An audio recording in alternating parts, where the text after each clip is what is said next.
अम्बे मैया को मन में बसाकर माँ का दर्शन किए जा रहे हैं। सर चरणों में माँ के झुकाकर खुद को अर्पण किए जा रहे हैं। जय माता महागौरी। महागौरी की कृपा से आपके जीवन के सभी संकट, सभी परेशानियां दूर हो। आपके परिवार पर महागौरी का आशीर्वाद सदा के लिए बना रहे। माता महागौरी को पार्वती अन्नपूर्णा के रूप में भी पूजा जाता है। इनका वर्ण पूर्ण रूप से गौर है, इसलिए इन्हें महागौरी कहा जाता है। इनकी गौरता की उपमा शंख, चंद्र और कुंद के फूल से की गई है। इनकी आयु 8 वर्ष की मानी जाती है। इनके सभी वस्त्र और आभूषण श्वेत रंग के हैं। मान्यता के अनुसार अपनी कठिन तपस्या से माँ ने गौर वर्ण प्राप्त किया था, तभी से इन्हें उज्ज्वला स्वरूपा महागौरी, धन ऐश्वर्य प्रदायिनी, त्रैलोक के पूज्य मंगला, मानसिक और संसारिक ताप का हरण करने वाली माता महागौरी का नाम दिया गया।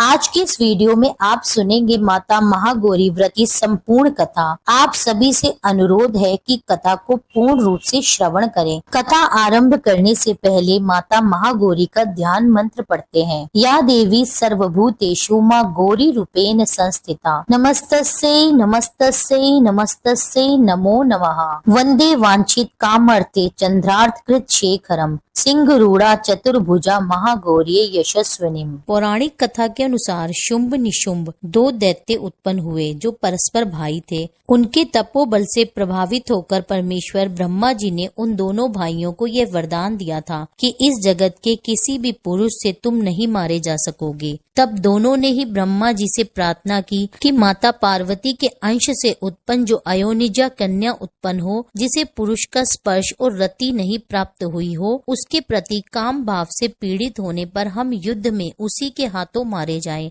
और उनकी इस प्रार्थना पर ब्रह्मा जी ने तथास्तु कहकर उन्हें यह वरदान दे दिया। तभी से युद्ध में देवराज इंद्र आदि देवताओं को जीतकर उन दोनों दैत्यों ने जगत को अनीति पूर्वक वेदों के स्वाध्याय से रहित कर दिया। तब ब्रह्मा जी ने उन दोनों के वध के लिए एक बार भगवान शिव से प्रार्थना की। ब्रह्मा जी कहने लगे, हे महादेव, आप एकांत में देवी की निंदा करके उनसे जिस भी प्रकार हो सके क्रोध दिलाइए। उन्हें रूप रंग की निंदा से उत्पन्न हुई काम भाव से रहित कुमारी स्वरूपा शक्ति को निशुंभ और शुंभ के वध के लिए देवताओं को अर्पित कीजिए। श्री ब्रह्मा जी के इस प्रकार से प्रार्थना करने पर भगवान शिव ने एकांत में देवी पार्वती की निंदा करते हुए मुस्कुराते हुए कहा कि हे देवी, तुम तो काली हो। तब सुंदर वर्ण वाली देवी पार्वती अपने श्याम वर्ण के कारण यह आश्चर्य सुनकर बहुत ही क्रोधित हो गई और मुस्कुराते हुए भगवान भोलेनाथ से समाधान रहित वाणी में बोली कि हे प्रभु, मेरे इस काले रंग से आपको बिल्कुल प्रेम नहीं है, तो इतने लंबे समय से आप अपनी कोई स्त्री कितनी भी सर्वांग सुंदरी क्यों न हो, अगर पति का उसके प्रति प्रेम न हो तो अन्य समस्त गुणों के साथ उसका तो जन्म लेना ही व्यर्थ हो जाता है। और आपने मेरे जिस रूप रंग की निंदा की है, अब मैं उस वर्ण को त्याग कर दूसरा वर्ण ग्रहण करूंगी या फिर मैं स्वयं ही मिट जाऊंगी। ऐसा कहकर देवी पार्वती आसन से उठकर खड़ी हो गई और तपस्या के लिए निश्चय करके गदागद कंठ से जाने की आज्ञा मांगने लगी। इस प्रकार प्रेम भंग होने से भयभीत होकर भोलेनाथ स्वयं भगवती को प्रणाम करते हुए बोले कि हे प्रिय, मैंने तो हास परिहास में आपसे ऐसा कह दिया था। मेरे इस अभिप्राय को ना जानकर तुम क्रोधित क्यों हो रही हो? अगर आपका मुझ पर प्रेम नहीं होगा तो मेरा किस पर हो सकता है? तुम इस जगत की माता हो और मैं पिता हूँ, मैं अधिपति भी हूँ, पर मेरा प्रेम ना होना भला कैसे संभव हो सकता है? हम दोनों का ये प्रेम भी क्या कामदेव की प्रेरणा से हुआ है? बिल्कुल नहीं, क्योंकि कामदेव की उत्पत्ति से पहले ही जगत की उत्पत्ति हुई है। कामदेव की सृष्टि तो मैंने साधारण लोगों की रति करने के लिए की है। कामदेव मुझे साधारण देवता के समान मानकर मेरा कुछ कुछ तिरस्कार करने लगा था, इसलिए मैंने उसे वहीं भस्म कर दिया। और हम दोनों का यह लीला विहार भी जगत की रक्षा करने के लिए ही है। अतः उसी के लिए आज मैंने तुम्हारे प्रति ये परिहास पूर्वक बातें कही और मेरे इस कथन की सत्यता की मैंने तुम्हें काली वर्ण की क्यों कहा, जल्द ही तुम्हें पता चल जाएगा। तब देवी पार्वती कहने लगी, हे भगवान, हे नाथ, पति के प्यार से वंचित होने पर जो नारी अपने प्राणों का भी परित्याग नहीं कर देती, वह कुलंगना और शुभ लक्षणा होने पर भी सत्पुरुषों द्वारा निंदित ही समझी जाती है। मेरा शरीर गौण वन का नहीं, इस बात को लेकर आपको बड़ा दुख होता है, नहीं तो क्रीड़ा में या परिहास से भी आप मुझे इस प्रकार काली कलूटी क्यों कहते? मेरा कालापन आपको प्रिय नहीं है और इसलिए अब यह सत्पुरुषों द्वारा भी निंदित है। अब तपस्या द्वारा इसका त्याग किए बिना मैं यहाँ नहीं रह सकती। देवी को क्रोधित देखकर भगवान शिव बोले, देवी, अगर अपनी शांता को लेकर तुम्हें इस प्रकार दुख हो रहा है तो इसके लिए तुम्हें तपस्या करने की क्या आवश्यकता है? तुम मेरी या अपनी इच्छा मात्र से दूसरे वर्ण की हो जाओ। तो देवी कहने लगी, हे प्रभु, मैं आपसे अपने रंग का परिवर्तन नहीं चाहती और स्वयं भी इसे बदलने का संकल्प नहीं ले सकती। अब तो तपस्या द्वारा श्री ब्रह्मा जी की आराधना करके अब भगवान शिव देवी को समझाते हुए कहने लगे, महादेवी, पूर्व काल में मेरी ही कृपा से तो ब्रह्मा जी को ब्रह्मा पद की प्राप्ति हुई, इसलिए तपस्या द्वारा तुम उन्हें बुलाकर फिर क्या करोगी? तो देवी कहने लगी, हे भोलेनाथ, इसमें संदेह नहीं कि ब्रह्मा आदि समस्त देवताओं को आपसे ही उत्तम पदों की प्राप्ति हुई है। फिर भी आपकी आज्ञा पाकर अब मैं तपस्या द्वारा ब्रह्मा जी की आराधना करके ही अपनी मनवांछित इच्छा पूर्ण करना चाहती हूँ। देवी के ऐसा कहने पर भगवान शिव मुस्कुराते हुए मौन हो गए। देवताओं को अपनी सिद्ध करने की इच्छा से उन्होंने देवी को रोकने के लिए पूर्ण हट भी नहीं किया। फिर पतिव्रता देवी पार्वती पति भगवान शिव की परिक्रमा करके उनके वियोग से होने वाले दुख को किसी तरह रोककर हिमालय पर्वत की ओर चली गई। उन्होंने पहले सखियों के साथ जिस स्थान पर कठिन तपस्या की थी, उस स्थान से उनका विशेष प्रेम हो गया था, इसलिए इस बार भी उन्होंने उसी स्थान को तपस्या के लिए चुना। अब देवी पार्वती कठिन तपस्या में लीन हो गई। इस तरह तपस्या करते करते जब बहुत समय बीत गया, तब एक दिन बहुत बड़ा व्याघ्र वहां उनके आसपास देखा गया। आया तो वह देवी को खाने के लिए था, लेकिन देवी पार्वती के नजदीक आते ही उस दुरात्मा का शरीर स्थिर हो गया, वह जड़ हो गया, वह एक जगह पर ही खड़ा रह गया, वह हिल डुल भी नहीं सकता था। देवी पार्वती ने भी सोचा, एक भूखा व्याघ्र उन्हें खाने की इच्छा से उनके सामने खड़ा हुआ है, लेकिन यह सब देखकर भी देवी बिल्कुल भी विचलित नहीं हुई, बल्कि वह पहले की तरह ही तपस्या में लीन हो गई। उधर उस व्याघ्र के सारे अंग अकड़ गए और भूख से अत्यंत पीड़ित हो रहा था। यह सोचकर कि यही मेरा भोजन है, वह लगातार देवी की तरफ देख रहा था। देवी के सामने खड़ा खड़ा वह व्याघ्र उनकी उपासना करने लगा। इधर देवी के मन में सदा यही भाव आता कि वह व्याघ्र तो मेरा उपासक है और हो न हो यहाँ के दुष्ट वन के जंतुओं से रक्षा करने के लिए यहाँ पर आया है। यह सोचकर वह उस पर कृपा करने लगी। उन्हीं की कृपा से उस व्याघ्र के तीनों प्रकार के मल तत्काल ही नष्ट हो गए।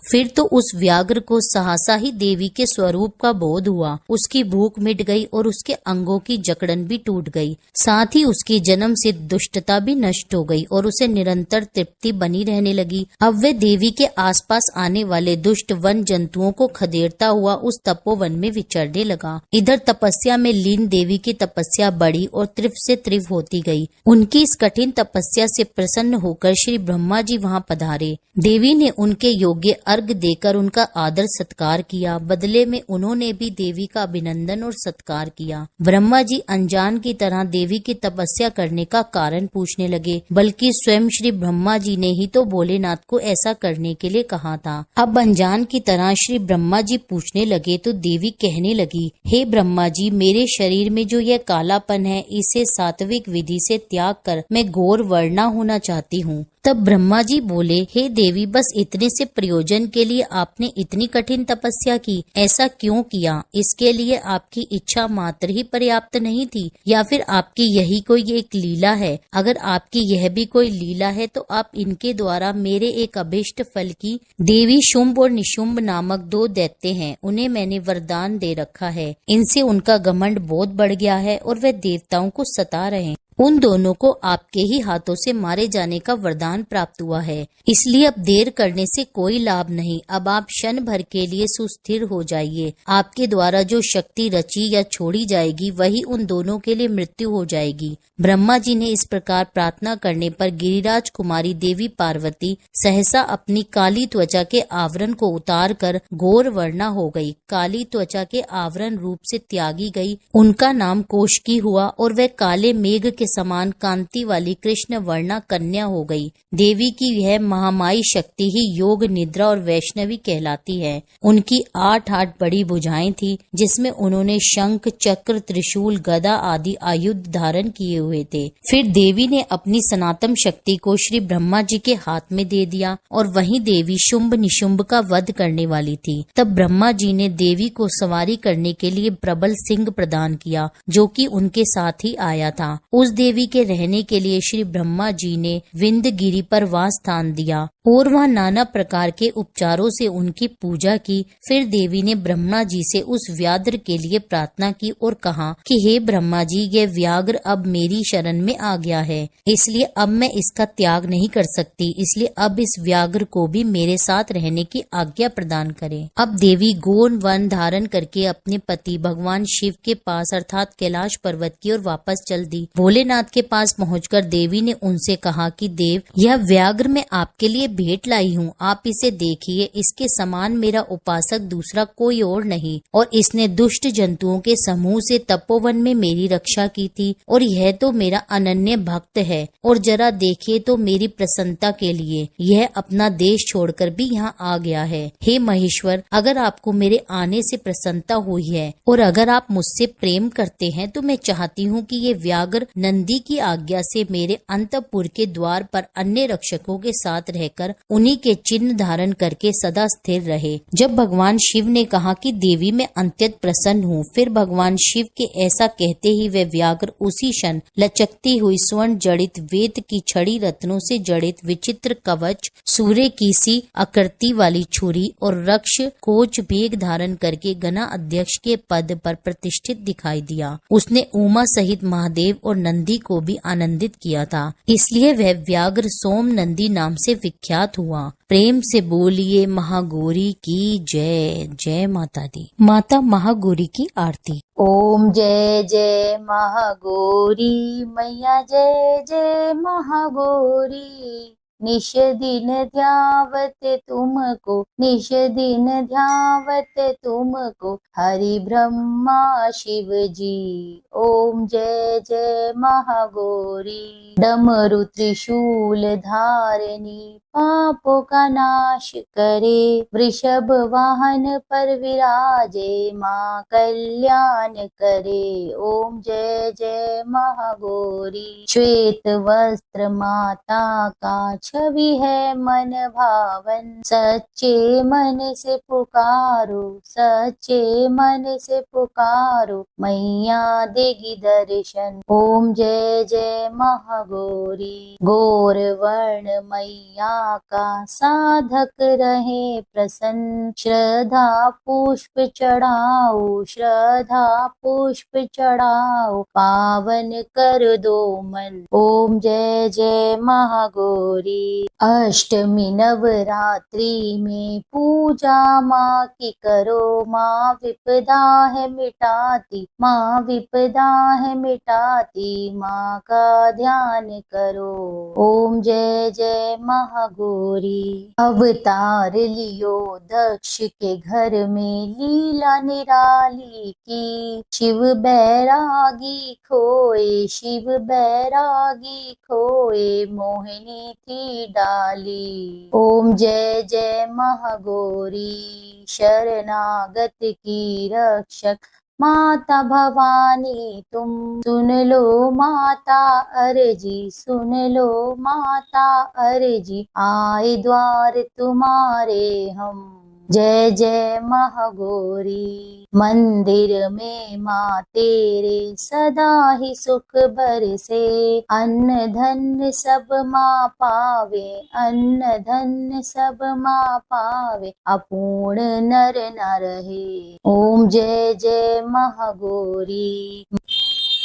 माँ महागौरी की आरती जो जन नित गावे, भव सिंधु से तरे वो, भव सिंधु से तरे वो, दुख सब मिट जावे। ओम जय जय महागौरी। मैया जय जय महागौरी, मैया जय जय महागौरी। निश दिन ध्यावत तुमको, निश दिन ध्यावत तुमको, हरि ब्रह्मा शिव जी। ओम जय जय महागौरी। यह थी आज की वीडियो। उम्मीद करती हूँ यह वीडियो आपको अच्छी लगी होगी। वीडियो पसंद आई हो तो मेरे चैनल को सब्सक्राइब कर दीजिए और वीडियो को लाइक कर दीजिए। अपने फैमिली और फ्रेंड्स में शेयर कर दीजिए। मिलती हूँ आपसे एक अगली वीडियो में। जब तक के लिए जय माता दी।